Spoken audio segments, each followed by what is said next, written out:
Everyone. അപ്പം എല്ലാവർക്കും സുഖമാണോ? ഞാൻ കുറേ നാൾക്ക് ശേഷം വീണ്ടും വന്നിരിക്കുകയാണ്. അപ്പോൾ ഇന്ന് ഞാൻ വന്നിരിക്കുന്നതെന്ന് വെച്ചാൽ പുതിയൊരു വൈറൽ ട്രെൻഡ് നടക്കുന്നുണ്ടല്ലോ, ക്രീമി ലേസ് എന്ന് പറഞ്ഞിട്ട്. അപ്പോൾ ഞാൻ ഇന്ന് പിരി പിരി ക്രീമി ലേസാണ്. അപ്പോൾ പിരി പിരി എനിക്ക് ഇഷ്ടമല്ല, അതുകൊണ്ട് ഞാൻ അധികം അങ്ങോട്ട് പിരി പിരി ആക്കാണ്ട് ഒരു ക്രീമി ലേസ് ഉണ്ടാക്കാമെന്ന് വിചാരിച്ചു. അപ്പോൾ നമ്മളുടെ ലേസ് പാക്കറ്റ് കിട്ടിയിട്ടുണ്ട്. പതിവില്ലാതെ എല്ലാ സാധനങ്ങളും എൻ്റെ കയ്യിൽ ഒത്തു കിട്ടിയിട്ടുണ്ട്. സാധാരണ ഞാൻ എന്തെങ്കിലും ഉണ്ടാക്കാൻ പോകുമ്പോഴത്തേക്ക് അധികം സാധനങ്ങൾ കിട്ടാറില്ല, അതുകൊണ്ടാണ് ഞാൻ ഒന്നും തന്നെ ഉണ്ടാക്കാൻ പറ്റാത്തത്. അപ്പം ഞാൻ പതിവില്ലാതെ എനിക്ക് എല്ലാ സാധനങ്ങളും കിട്ടിയിട്ടുണ്ട്, അതായത് ഇതിൽ അത്രയ്ക്കേ ഉള്ളൂ, അതുകൊണ്ട്. അപ്പോൾ നമുക്കിന്ന് അത് ഉണ്ടാക്കി നോക്കാം.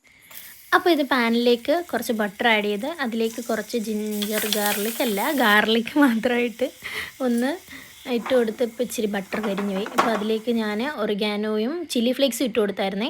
എന്നിട്ട് നമ്മളുടെ ക്രീമുണ്ടല്ലോ, ഫ്രഷ് ക്രീമിനകത്തേക്ക് ഇത് ആഡ് ചെയ്തിട്ട് ചിപ്സും ലേസും കൂടെ ആഡ് ചെയ്ത് നല്ലപോലെ മിക്സ് ചെയ്തെടുത്താൽ നമ്മുടെ സാധനം അടിപൊളിയായിട്ട് ഇവിടെ സെറ്റ് ചെയ്യും. വേണമെന്നുണ്ടെങ്കിൽ നിങ്ങൾക്ക് കുറച്ച് ചില്ലി പൗഡറും കൂടെ ആഡ് ചെയ്യാവേ. അപ്പോൾ നമ്മുടെ ക്രീമി ലേസ് ഇവിടെ റെഡി ആയിട്ടുണ്ട്. ഞാൻ ഭയങ്കര കാര്യമായിട്ടൊക്കെ സംസാരിക്കുകയാണ്, പക്ഷേ വോയിസ് കിട്ടിയിട്ടില്ല. പക്ഷേ ഇതുണ്ടല്ലോ എൻ്റെ പൊന്നോ, ഒരു അപാര സാധനമാണെന്നേ. ഇത് ഞാൻ ഓറഞ്ച് ലേസ് ഉപയോഗിച്ചിട്ടാണോ എന്ന് എനിക്കറിയത്തില്ല, പക്ഷേ നമ്മൾ എക്സ്പെക്റ്റ് ചെയ്യാത്തൊരു ടേസ്റ്റാണ്. അടിപൊളിയായിരുന്നു, എനിക്ക് ഭയങ്കര ഇഷ്ടപ്പെട്ടു. നിങ്ങൾ എന്തായാലും ഒന്ന് ട്രൈ ചെയ്ത് നോക്കണം. ഇതൊക്കെ സുലഭമായി കിട്ടുന്ന സാധനങ്ങളിൽ. അപ്പോൾ നിങ്ങൾ എന്തായാലും ഒന്ന് ട്രൈ ചെയ്ത് നോക്കണം. അടിപൊളിയാണ്, ഭയങ്കര അടിപൊളിയാണ്. ഞാൻ വെറുതെ ഒന്ന് ട്രൈ ചെയ്ത് നോക്കി, അടിപൊളിയാണ്. എല്ലാവരും ഒന്ന് ട്രൈ ചെയ്ത് നോക്കണേ.